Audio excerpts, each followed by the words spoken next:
I am the wind on the sea. I am the wave of the sea. I am the bull of 7 battles. I am the eagle on the rock. I am a flash from the sun. I am the most beautiful of plants. I am a strong wild boar. I am a salmon in the water. I am a lake in the plain. I am the word of knowledge. I am the head of the spear in battle.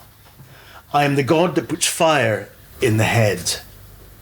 Who spreads light in the gathering on the hills? Who can tell the ages of the moon? Who can tell the place where the sun rests?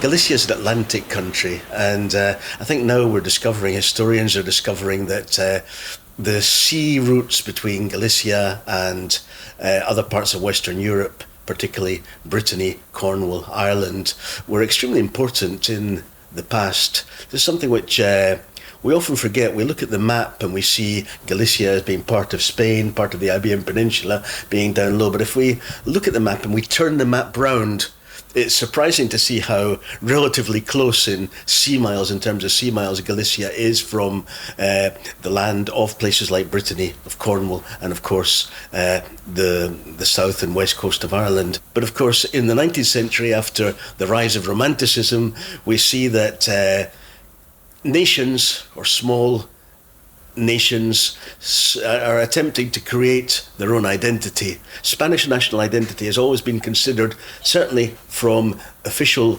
sources in Madrid, to be closer to the Mediterranean, closer to the Andalusian south than to the north, the northwest, etc. So while traditional metropolitan culture would look towards Andalusia, towards Valencia, towards the south and east, Galicia started to look towards the Atlantic. But of course, this is something which is palpable. You can feel this in Galician culture. Even if you spend a few days here in Galicia, even in a city like Coruña, you can still see there are features which feel to us to be like Celtic features. We feel almost sometimes that things that remind us of Scotland, things that remind us of Ireland, things that remind us of Brittany.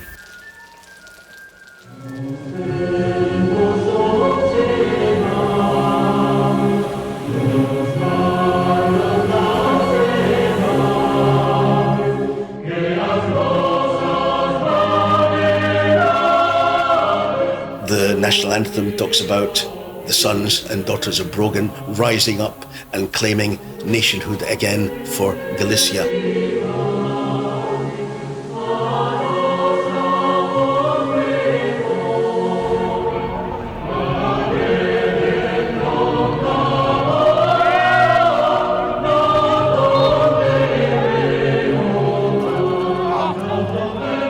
The name of the Gaelic football team, Filhos de Breogán, comes from this anthem.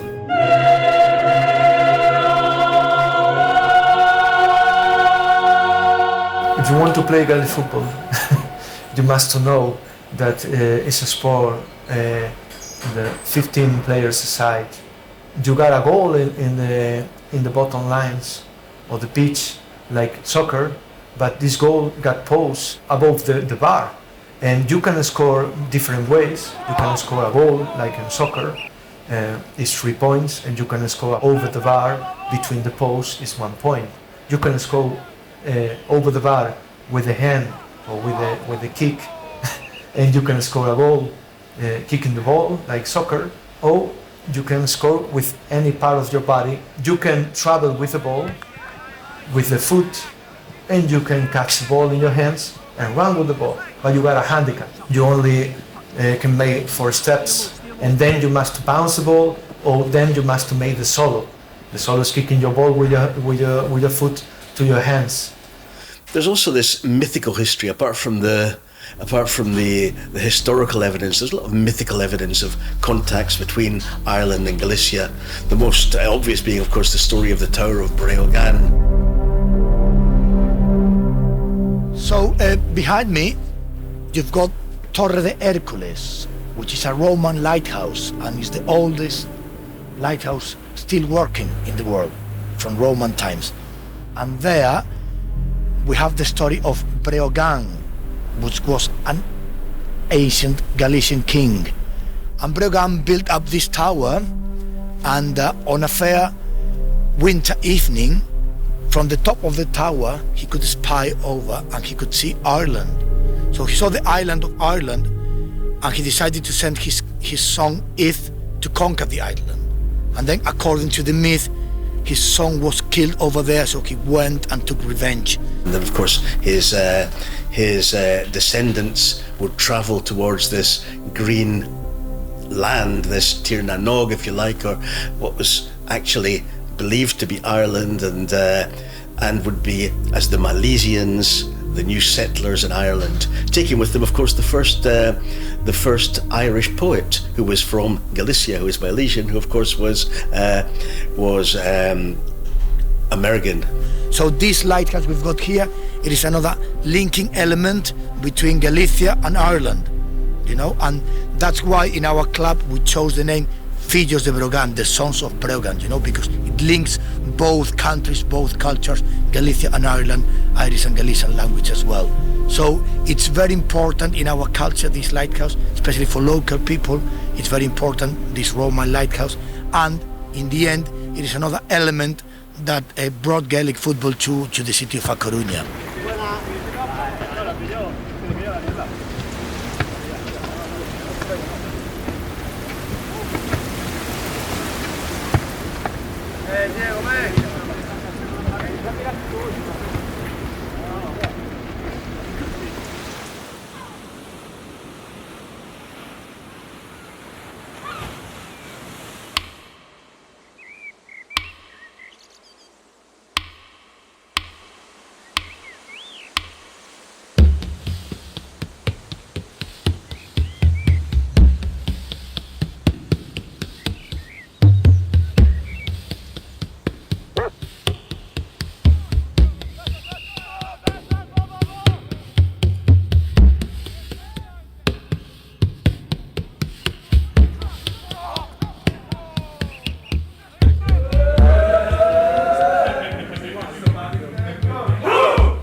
Venga, intensidad, ¿eh? Venga, va, chavales. 1, 2, 3, tíos. ¡Vamos!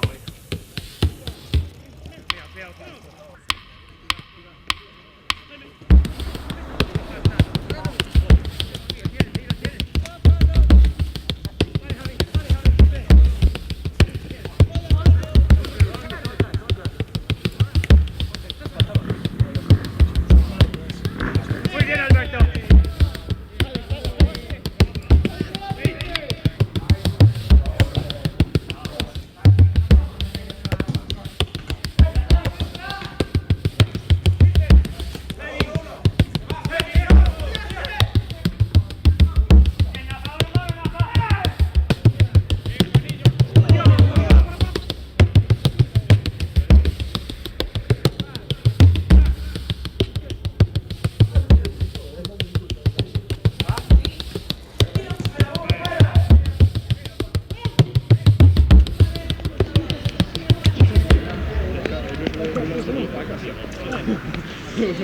Los tricks. Nada, estamos But one of the things I really liked as well about the sport is the way they promote the Irish language and the way they try to preserve the Irish language, you know? There is a link between the language, the culture, the sport as well. It's like if you play Gaelic football, you're a real Irish. I mean, it's like another feature of Irishness as well, you know? And that's something I really liked about the sport in Ireland. And that's something we're trying to translate into here. Ireland played a huge role in the creation, the moulding, as it were, of Galician regional national identity. When we see the first Galician nationalist movements, we see the Galician people trying to recover the Galician language as a literary as well as a spoken language.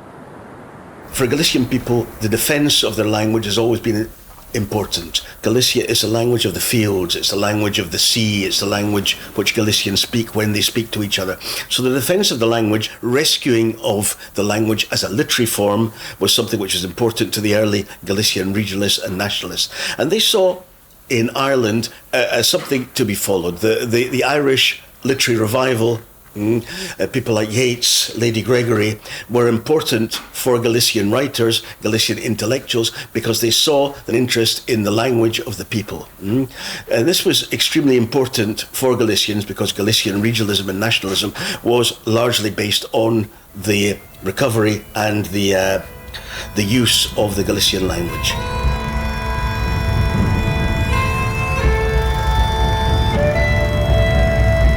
Ireland in the early 20th century was an example to be followed for Galician intellectuals, for these foundling Galician nationalists.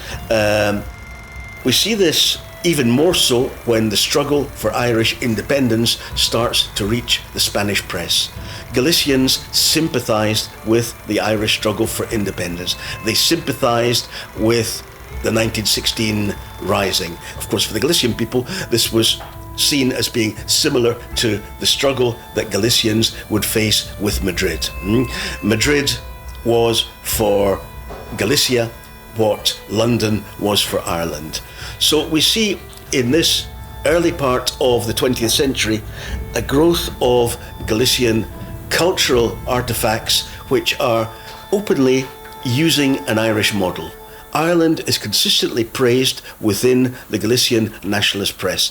Ireland has become a modern state within a European context. Why can't Galicia do the same?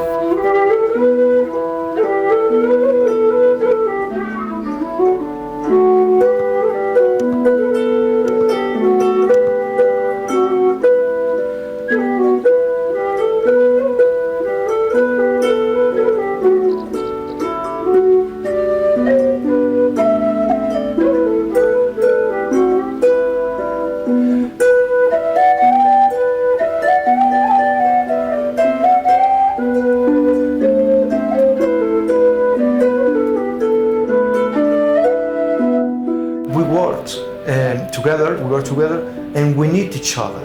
And I think everybody realized that. Without the other clubs in Galicia, we don't exist today. It's not possible. I'm pretty sure about that. And I think sometimes your feelings are not the same like your rivals. But at the end of the day, if you sit at your home and you think, I need these people, and these people is very, very similar to me. They are doing their best for their club. We are in the same way, you know. And as I told you, we are very lucky to have more Galician clubs. Without Galician clubs, Fillos Breogán will never survive.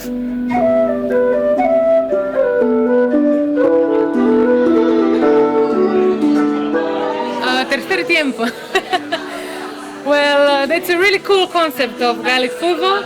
So after the first two parts, let's say, of the match, there is a third part that is going all together, like the rivals going all together to take some beers, to have some food, to have some dinner, and have some fun. So we are right now there. So we are having fun, beers, and speaking about the match, thinking about the personal life, just relaxing, and that's the point of Gaelic football, I would say.